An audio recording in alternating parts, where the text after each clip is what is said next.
Rory McIlroy didn't raise a trophy that Saturday afternoon at Bethpage Black. He raised something else, a single finger, sharp and defiant, aimed at thousands of voices screaming his name with venom. Cameras caught it in a split second. The world's #1 European star, cool exterior cracking, unleashing golf's most infamous gesture. Within minutes, the footage was clipped, shared, dissected, and weaponized. This wasn't a highlight, it was a lightning bolt. The chaos didn't come out of nowhere. From the opening tee of his 4-ball match alongside Shane Lowry, the atmosphere was poisoned. Instead of applause, Rory was met with synchronized chants echoing across the grandstands. F you, Rory. They weren't clever heckles or cheeky digs. They were blunt force verbal attacks repeated like a stadium taunt. Each time he bent over his putt, the chant thundered back. This wasn't banter, it was a siege. At first, Rory tried to play the professional. Eyes forward, jaw clenched, putter steady. Birdies dropped, the scoreboard tilted blue, but the abuse never relented. Then, as Lowry drained the match-winning putt on the 11th green, Rory's mask cracked. He glanced over his shoulder, lifted his left hand, and let the crowd know exactly what he thought. The middle finger lasted a second, maybe two, but the fallout has lasted weeks. A single gesture can become a global headline. Social feeds lit up. Clips of Rory's gesture surged across Instagram, X, and TikTok, turning a golf match into trending culture war. Some fans cheered him as a fighter finally standing up to a mob. Others condemned him as classless, unprofessional, unworthy of his stature. This wasn't golf talk, it was a morality play. And then came the twist no one saw coming. ESPN reported that the Ryder Cup's own MC, the man with the microphone on the first tee, had actually led one of the vulgar chants against McIlroy. Hours later, he resigned in disgrace. This wasn't just a crowd problem, it was an inside job. The flashpoint wasn't just a finger, it was the moment the Ryder Cup tipped from spectacle to scandal, and Rory became both target and torchbearer. This wasn't the end, it was the ignition. Bethpage Black wasn't a golf course on that Saturday, it was a cauldron. The Ryder Cup, usually defined by tension and tradition, had tipped into something darker. From the first tee box, Rory McIlroy wasn't greeted with applause. He was drowned by synchronized abuse, chants engineered like a stadium taunt. Yahoo Sports reporters, walking inside the ropes, described hearing not just profanity, but barbs about Rory's family. Even Shane Lowry's weight shouted without shame. This wasn't crowd energy, it was character assassination. The volume never dipped. Every time McIlroy stepped over the ball, the jeers sharpened. Silence, the sacred element of golf, was replaced by timed eruptions meant to break concentration. This wasn't witty banter, it wasn't playful ribbing, it was venom dressed up as patriotism. This wasn't home advantage, it was sabotage. The crowd swelled into a mob. Booing mid-swing became routine, slurs carried through the air like cheap fireworks. On the 10th tee, one heckler went so far over the line that Lowry himself lunged forward, more bodyguard than teammate, before security dragged the fan back. This wasn't golf etiquette, it was a street fight in polos. Officials tried to react. Troopers appeared on tee boxes, extra marshals lined the ropes, but 50,000 fans with beer in hand can't be muzzled with a few vests and radios. The poison had already soaked into the atmosphere. This wasn't crowd control, it was damage control. And yet, the PGA of America's first response was denial. Leaders downplayed the abuse as mere banter, brushing aside the chorus of obscenities as if it were lighthearted fun. It took a storm of headlines, including a scathing piece in The Guardian, before officials finally admitted what everyone could hear: fans had crossed the line. This wasn't mischief, it was misconduct. By then, the Ryder Cup wasn't a contest of birdies and pars. It was a trial by noise, a test of who could survive the caustic roar. McIlroy wasn't just competing against Justin Thomas and Cameron Young, he was competing against a stadium weaponized against him. This wasn't rivalry, it was ritual humiliation. The fury in the stands didn't just shape a match, it shaped the breaking point that would define the entire tournament. This wasn't background noise, it was the soundtrack of chaos. When the dust finally settled that night, Rory McIlroy stepped in front of the microphones. The man who had absorbed hours of venom from the crowd spoke not with rage, but with precision. Calm, measured, almost surgical. He chose his words carefully and then he cut deep.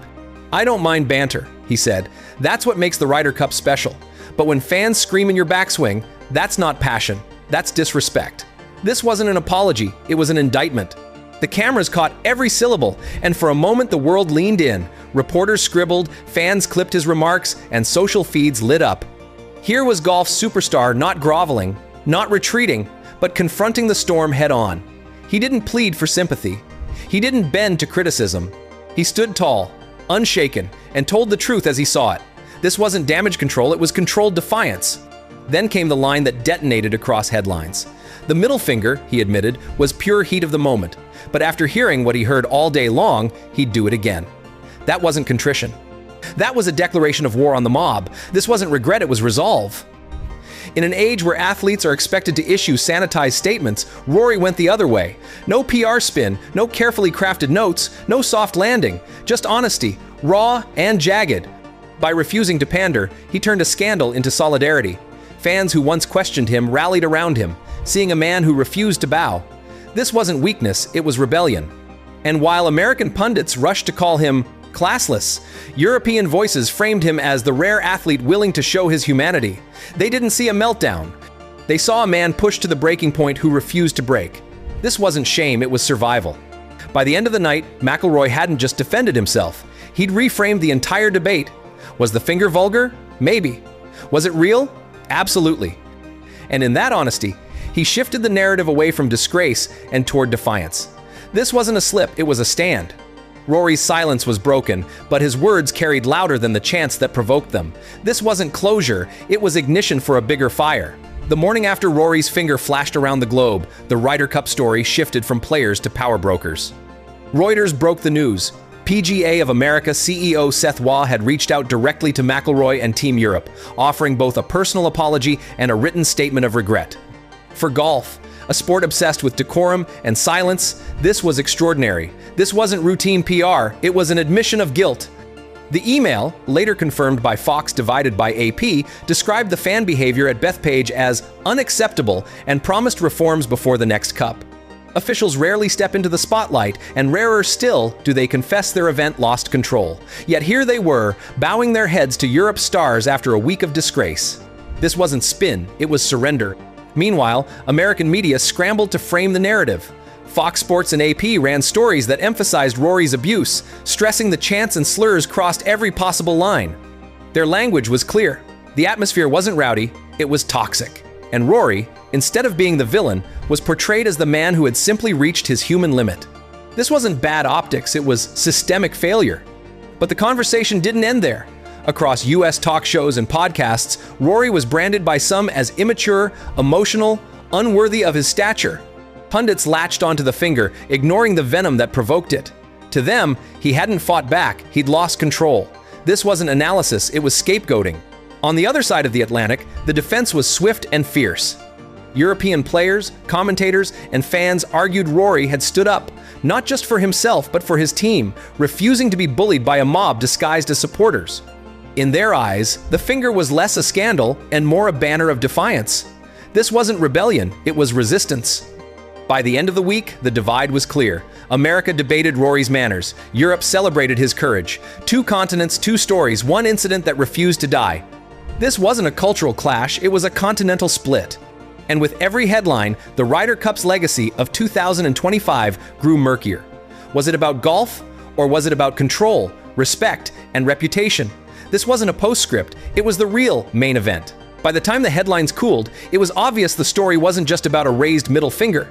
It was about everything beneath it, the crowd, the culture, the rules that failed to protect the players. AP video reports and Yahoo Sports on-the-ground coverage made it clear. This was bigger than Rory, bigger than Europe versus the US. It was about whether golf could survive its own worst fans. This wasn't a gesture, it was a mirror. The Bethpage incident forced the PGA of America and the DP World Tour into crisis meetings. Could they allow alcohol-fueled mobs to drown out the game again? Should ticket sales be capped? Booze cut off? Security doubled? No one had answers yet, but one thing was certain, doing nothing was no longer an option. This wasn't tradition, it was a ticking time bomb. Golf has long sold itself as the gentleman's sport, built on silence, respect, and self-policing. Yet at Bethpage, the Ryder Cup looked more like a soccer derby gone wrong. Chants, slurs, even thrown drinks had stained the image the sport has guarded for centuries. This wasn't passion, it was poison. And now, the debate has split the sport. Some argue that rowdy fans make the Ryder Cup electric, turning golf into a spectacle that rivals mainstream sports. Others believe that letting the chaos run unchecked will destroy everything that makes golf unique. This wasn't energy, it was erosion. Every statement from Rory, every apology from officials, Every think piece from pundits fed into the same question: where is the line between support and sabotage? And more importantly, who should be responsible for enforcing it? This wasn't oversight, it was abdication. For players, Bethpage will never be forgotten. For governing bodies, it's now a blueprint for reform or disaster. And for fans, it's a test of what kind of sport they want to cheer for in 2027 when the Ryder Cup heads to Ireland. This wasn't closure, it was a countdown. So I'll leave it with you. Did Rory embarrass the sport, or did he save it from becoming a circus? This wasn't just golf, it was a warning shot for the future. Let us know in the comments below. And once you've done that, have a look at the video that's appearing on your screen right now.